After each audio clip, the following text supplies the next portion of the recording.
Today we are reacting to how this career advisor spends her $43K salary. Career advisor living in New York City, and I make $43,000 a year. I have $1,000 in a 401k, about $600 in a personal savings account, $4,500 in credit card debt, and about $60,000 in school loans. So only 1.6K of savings. That doesn't give us a very big buffer should anything happen. If you have had any sort of emergency in your life, you know that it often costs a lot more than 1.6K. And perhaps she's working hard to pay off that debt, so she's just trying to have a starter emergency fund. I would definitely want that starter emergency fund to be at least $2,000 because that really kind of buffers you better than just 1K. And I know some financial educators out there say you only need an emergency fund of $1,000 to start paying off your debt, but that was advice from 30 years ago. And if you don't know about this special thing called inflation, and if you know anything about inflation, you would know that $1,000 does not take you as far as it did 30 years ago. So the new 1K emergency savings, I would say, is at least $2,000. After medical insurance, 401k, and commuter benefits, I take home about $2,118. So if I was working to pay off this debt, I would definitely be paying off that credit card first, because it is her smallest debt, and that would be utilizing that debt snowball, which is about paying off the lowest balance first. I'm also guessing that that credit card has a way higher interest rate than her student loans, so it kind of works out that way too, because in a way, she would be also using the debt avalanche, which says pay off your highest interest debt first so that you can save the most on interest payments. So she would be doing both of those in this case. Per month. Goals, definitely paying off my credit cards. I think that's like my main goal. I figure with loans, they're always going to be there. You know, they'll get paid when they get paid. Here's where my money goes. Because I still live at home, I don't pay rent, but I do pay $338 in utilities. I pay $6 in monthly subscriptions, $25 goes into my personal savings, and $91 goes towards student loans. That leaves $1,607 to spend. Here's my most recent. So this is so cool and such a great opportunity for her to go and attack those loans. Throw every last cent so that she can pay them off in a quick way. So she had to pay rent on her own. She's probably looking at least $1,000 a month.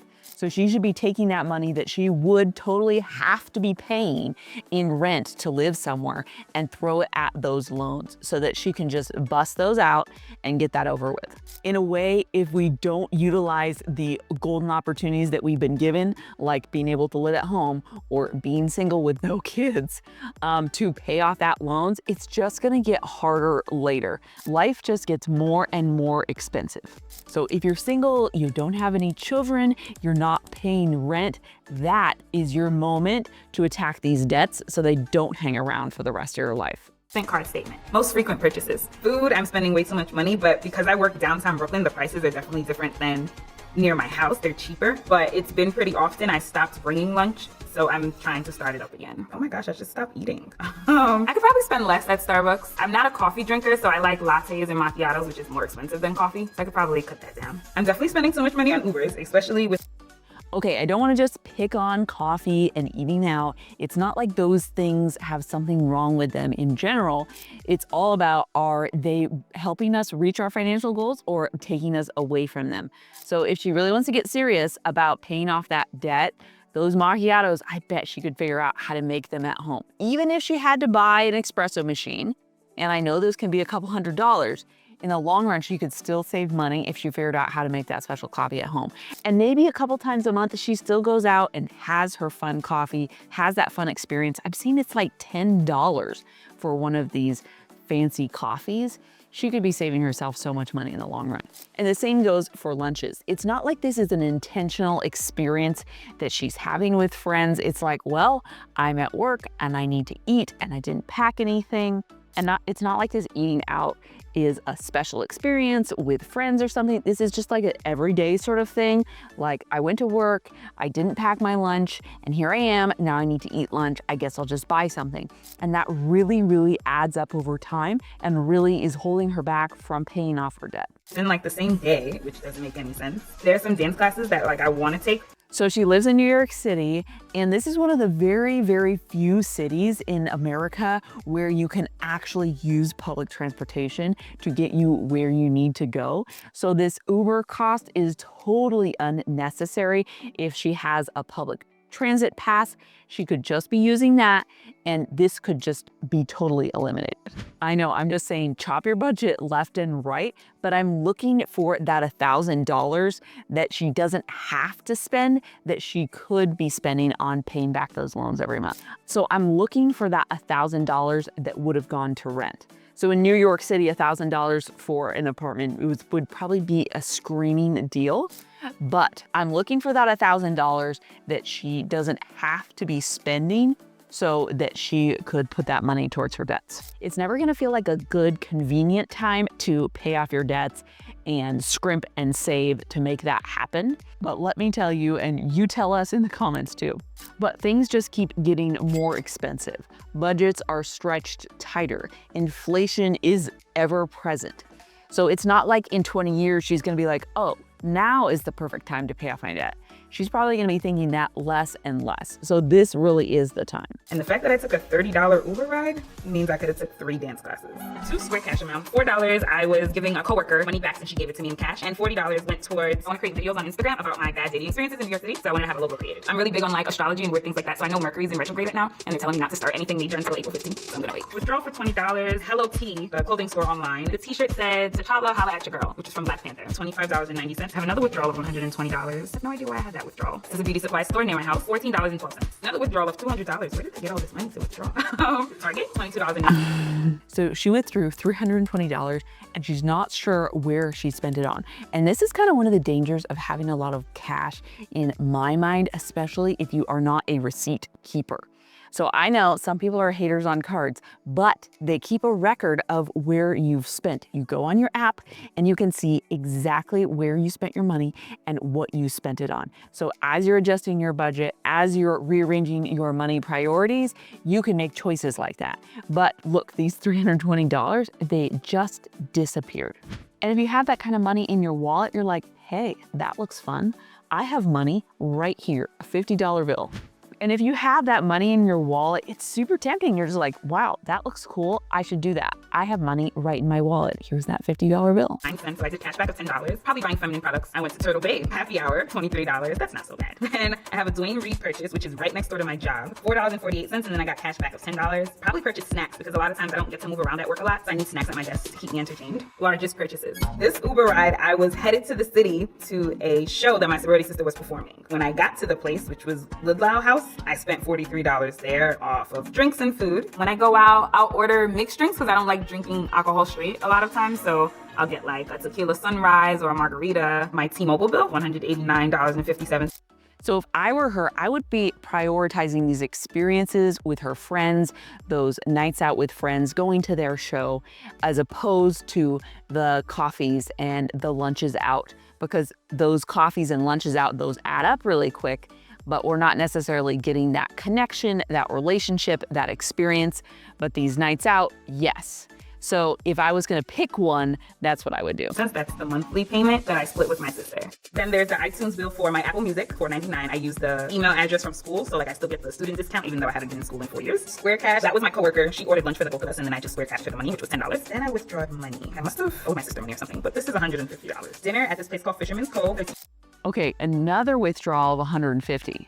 So between those 3 withdrawals and that $10 of cash back, we're looking at $480 of cash that is just floating away and she doesn't know where it went. $7.07. Online transfer to my savings account, $25. That happens every month. Instant transfer, which was $5. I had to do something for my cousin. She didn't have money in her PayPal account, so she had me transfer $5 to her, and then she just transferred it back to me. I don't know what weird thing was going on there, but that's fine. So I let my sister borrow money when she went away to Atlanta. Or did she go to Bermuda? Or Aruba? She went to Aruba. She needed $500, so I took it out of my savings account and then she sent it back to me. Thank God.